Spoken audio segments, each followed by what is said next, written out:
about the time I slept through my home being robbed. I've never heard this. Are you sure? I've never heard this. I just told this story, and my apologies, but I could have swore I told it on a podcast. Never heard it, bud. Okay. Well, tell it, and if it comes back to me. Okay, so... Okay. You ever have someone... I can't believe I didn't tell this story.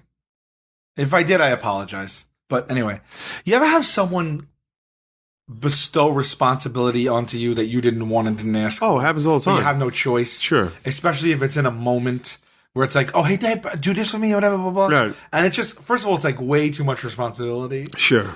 But even if it's not, sometimes it's like, oh, I would rather not do that. I wish you didn't put that on me. But sometimes it's like way over the threshold of what should be acceptable responsibility.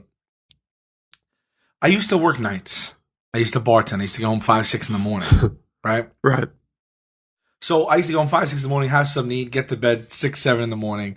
And that was my nighttime. And I used to sleep between 5 and 7 hours. And, you know, I'd wake up. That was my clock. That was my routine for years. All right. So one time I lived downstairs from a guy who lived upstairs. He was a New York City detective. What? This was your old apartment? Yeah. The basement? Yes. Got it. Okay. He was a detective, this guy, right? Like wait. Okay, this is starting to tickle something to me. All right, keep going. So I'm sleeping. I'm sound asleep, and I hear a bang at my door. And I'm like, what the heck? And I like had all the shades drawn and everything. Like it was like I had to keep the shades drawn because it gets light.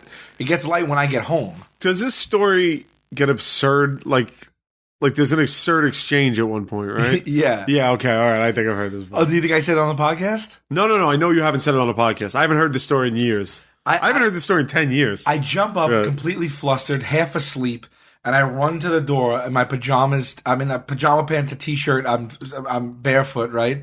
And I crack the door, like the light beams in, and it's my upstairs neighbor, my landlord. Right. And he goes, "Are you okay?" And I was like, "Yeah, I'm okay. I'm just sleeping. Why? Whatever." He goes, "You didn't hear anything?" I'm like, "What?" I'm like, "No. What happened?" He's like, "The house was robbed." And I was like, "What?" He's like, "The house was robbed." And I was like, "Are you kidding me? When?" He's like, "Right now." And I was like, "No." I was like, "What do you mean?" He's like, "I just came home. The front door is broken into. It's literally busted off the hinges, the front door. You didn't hear it?" I'm like, "No, I didn't hear anything. I was sleeping, you know?" He's like, "All right, let's go." He goes, "I didn't even go in yet. They might still be in here. They might still be in there. Let's go." And I just was like, "Wait, what?" And he just starts walking. He just starts walking to the front of the house. My door was in the back of the house. So I was like, oh my God, holy shit. So I just closed the door behind me. My hair sticking straight up in the air. My face probably has like lines on it. Right. My eyes are half open. I'm in my t-shirt's all wrinkly, like I'm in pajamas, barefoot. You're no Batman. I walk out of the house completely barefoot. The daylight hits me and I haven't even adjusted my eyes to the daylight yet. And I'm running down the driveway toward him to the front of the house, to a door that's knocked off the hinges where there may be 1 to 100 burglars inside, like wielding weapons. Sure. I'm like, I don't even know what to do. And he's at the front door. He's like, ready? He takes a fucking gun out from his backside. So he's armed. He's good to fucking go. He is a New York detective who's like a big dude too. He's a big guy, been on the job a long time. He deals with perps, all that shit, right? All that's cop stuff, you know? Perps. So cop stuff. He takes a gun out, right? We're at the front of his door. He goes, ready? He pulls out a gun. He cocks it, right? And then he holds it just like in the movies in front of himself like this. Right. And he goes flying in the door, like angling the gun in every which way, like in case there's somebody there. Right. I'm behind him, unarmed, barefoot, half asleep in my pajamas, and I have never dealt with a perp, right? I'm like, I don't know what to do. I gotta support the violent guy. God forbid, I'm in too deep now. Right. What if someone jumps him and they're rustling for the gun, and I'm the third party? I'm the guy that has to come over and hit that guy or help free the gun. You know what I mean? I'm that guy. You're backup. I'm backup, but I'm like also like side up or whatever it is. It's just him. What if there's two guys? Now I'm not backup. Now it's 2-on-2. Right. What if there's three guys? Now I'm not backup. Now I'm outnumbered. So I'm only potentially backup. I don't know what I am. All I know is that I'm in pajamas. That's all I know. So he goes in and he's going against the wall like in the fucking movies, and he's going like this, and he's swinging it around. It's fully loaded. He's ready to. He is ready. This guy, I'm telling you right now, was like a nice guy, but he was a tough guy. There's no fucking way. He had a wife. She wasn't home. Right. He had a newborn. His wife was pregnant. There's no fucking way. He had every right. His door was on the floor. He has the right to carry a gun. I'm telling you right now, the guy was going to shoot somebody. Of course. The guy was going to shoot somebody. Well, they train that in the academy. That's their thing. If you pull your gun, you're shooting to kill. It's not like the movies where they wing or they go to damage. Shoot him in his calf. No. Your gun's out. It's kill time. Right. If someone jumps out at him, you don't think he's going to shoot that gun? Right. Here's another thing I'm thinking now. Let's just say there's one guy. Right. And he shoots him. Now I got to watch him murder. I'm in my pajamas. Like, I don't even understand. Right. I'm going to watch someone get blown away through the chest. Right. I don't want to see that shit. I've never seen that in my life. If there's two guys, I'm going to watch two murders. You know, like if one of the guys has a gun, unless there's a burglar with a gun and another unarmed burglar in pajamas, it's not a fair fight. Like a guy who just woke. like unless a burglar knocked on his friend's door and was like, "Yo, get up, come with me right now. I'm about to rob this bitch. Break yourself, fool!" And his friend was like, "What? I can't rob you. I'm half asleep." Like unless that happened, and then still yet. What if he just shoots the guy with the pajama burglar, and then I gotta fight the burglar with the gun? Like, there's way too many things going on that I don't want to be a part of right now. So he doesn't talk. So he's now speaking in like SWAT team moves to me, right? Like, oh my god, like the eyes go through here, and I'm just like, all right, I'm like literally like I'm just holding up my fist. Like, I swear to God, I'm like literally like just like this, like an old timey boxer or whatever. And he clears the first floor. He gets to the foot of his steps and he looks at me. He points to his eyes. He points up, and then he tells me to follow him. And he goes up the steps with his gun out, like just creeping up the steps. I'm 1 foot behind him. Did he call the police? I know he is the police. He called them already. Okay. But we were gonna do in hindsight, he could have stood at the front door with his gun cocked. That's right. And I could have stayed sleeping on my couch. I didn't even have a bed. You could have just rolled over. I didn't even own a bed. I slept on a couch. The famous couch. Yeah, the couch. It's a bed couch. So I'm following him up the steps, and we get to the top of the steps. He fucking kicks a door in. Dude, it was just like the movies. Right. And I'm just waiting for someone to he could get killed. Right, this doesn't excite you. There is a certain amount of people that would be like, this is awesome. This is not. No. When you're in this moment, it's the most terrifying thing in the world. Pussy. No, I'm not a pussy. Pussy. No, Nugget, I would love to see you in this situation. Nugget would be the man breaking into the house. I figure you would. He's shooting a nugget on contact. I'm just telling you right now. Shoot 1 nugget, 5 nuggets rise in its place. Well, I don't want to be there for that. There are not enough bullets in the world to kill Nugget. Continue, pussy. So we're going up the steps, and here's what I'm thinking. Right. This is one of two. I'm either going to watch someone get murdered. Sure.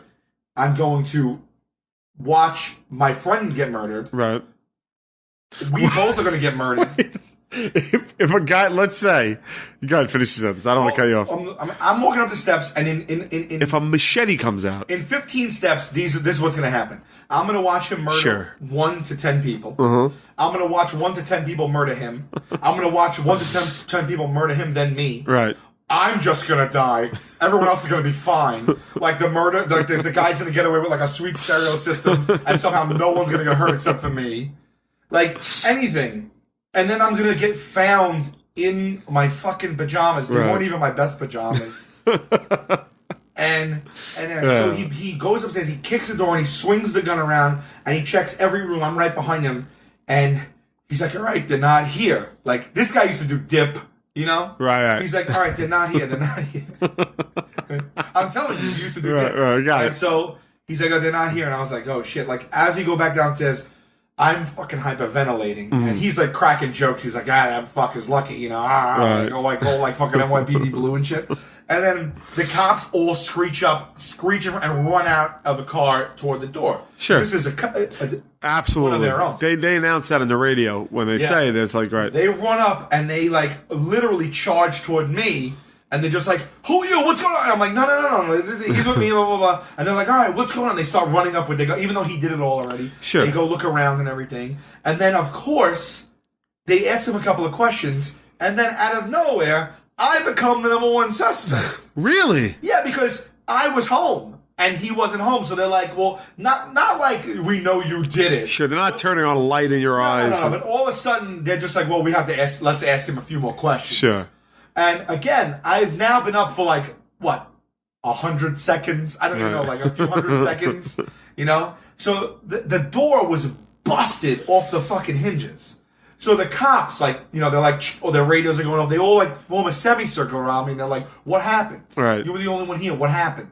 And I'm like, well, and even when you didn't do something wrong, you still feel like, I gotta defend myself. Oh, just like I've been writing a new joke about how, like, whenever a cop's behind me in a car, right? Like, everything I know about myself is doubted. Everything. Like, just because a cop car is behind me at a light or driving behind me, I'm just like, I hope there are no drugs in this car. Right. But it's my car. There's no drugs in the car, right? But I'm just like, I just hope I didn't do anything recently. Right. I forgot. But they turn on me and they go, what happened? You're the only one here. And I'm like, I don't know. And they're like, how do you not know? And I was like, well, they're like, you live downstairs. You had to have heard this. And I was like, well, no, I didn't hear it. And the cop's like, how could you not hear that? He's like, and he hits he's like, you don't hear that? I'm like, well, no, I was sleeping. And one of the other cops goes, sleeping? It's 1:30. Now he's judging. He's judging your lifestyle like that's on top of everything. I felt like all of a sudden all my insecurities about dying shifted to my insecurities about where I was in my life at this point. Yeah, because this cop's got a pension and a 20-year career. What my job was, if I was doing the right thing by my parents, should I be proud of myself? Like, and I felt like they also. I don't expect any encouragement from you at all. Well, you won't get it, so you're right for once. Oh, all right, there you go. So now I'm thinking that their interrogation might even be like they're actually smirking underneath, like knowing that when he goes sleeping, it's 1:30. These cops, they all like have this like sense of humor and stuff. Yeah, and like I think they were all just like laughing at me. I like that your symbol, your physical representation of a sense of humor was you started throwing your elbows out like you were elbowing a guy next to you on both sides. You were like, they have a sense of humor. So now I feel like they know it's not me, but now they're gonna make me answer for my lifestyle. Right. So I felt like, and don't get me wrong, like I worked at this place for 8 years. I worked hard there, and I later bought a bar because of everything that I learned there. It was like, you know, it was a good plan B, right? Right. But I was like, well, now but I feel so stupid. I'm barefoot. Everyone in the room I was standing in everyone was in boots and had a gun in their hand. Okay. All right. I had on like a Gap. I had on like a Gap soft wash pocket tee. Right. With like Corona pants. Like Corona pajamas. And I was barefoot and my hair was like sticking up. I mean, even when someone rings your bell, even if you didn't come right out of bed, you're always like, oh shit, let me just what do I look like? Sure. Well, I look like a fucking idiot. Like I look like you rip someone out of their bed. And I was like, yeah, well, I work nights. And he's like, work nights? I'm like, yeah, I'm like, you know, I bartend, I work nights, and I get home at 6 o'clock. So, like, really, like, right now, this is really my morning right now. And I'm just, like, over-explaining. I'm like, really, this is my morning right now. Like, I would, as a matter of fact, if he didn't knock on the door, I would have probably woke up, like, within 10 or 15 minutes, because I wouldn't have slept much later than this, you know? And what I do is I get up right away, I jump in the shower, I eat something, and then I try and exercise a little, you know? And then there's things I do, I have to run my errands, and I'm just going, and they're like, all right. They're like, how old are you? I'm like, whatever I was. I was like, I don't know. I was like, I'm 30 or whatever. And he's like, ah. And then they just like all like walked away from me and like literally walked away from me. Like they just all walked away and they left me standing there alone. Like, not only are we not interested in talking to you anymore, but we're not even gonna like you don't even like you're not even worth their time. I just standing there alone. Well, in their defense, a crime's afoot, and if they ruled you out, what are they supposed to do? Hold your hand through your life choices? Right. But my point is, like, he was like, let's go. And one of two things. One, that's crazy that he said that to me. Right. It's crazy. Why does he even want you as backup anyway? You're an untrained civilian. I know. We were friends, and he was like a good guy. Sure. And like I would sometimes like we barbecue in the back. Like, we became friends, not close friends, but like not following you to the gates of hell. We were neighbors, definitely, and friendly neighbors. And he was my landlord, and stuff like that. But not like. Not that. I mean, I don't know. Maybe it's just a mentality they have. Like, let's do this. Right. I don't know. Well, you got it, I guess, if you're a cop. But even if I was like had like a coat on and some shoes, right? I would have felt a little better. I could grab a bat or something. Right. But yeah, he did that to me, and then like I went from questioning my life to like my lifestyle. Like it was life to lifestyle, and I'll tell you what, lifestyle was caused just as much anxiety. Really? Yeah. So you would say possibly your innocence was robbed that day. The thieves, they took more than like a VCR and a 13-inch television. Right. These people, and I don't remember what they got away with. I think they just didn't get anything. Maybe they stole some money. Yeah. But they have no idea. Just like, I don't know if I talked about that roach that got me a ride in a Rolls Royce, but the burglars have no idea. Right. That they gave me that experience. I'm talking about 10 years, like, right. 8 now years they're getting talked about on a podcast. Right. Yeah, it's pretty interesting. Yeah, but I'm trying to develop that into a bit too. It's funny. Yeah, it's good.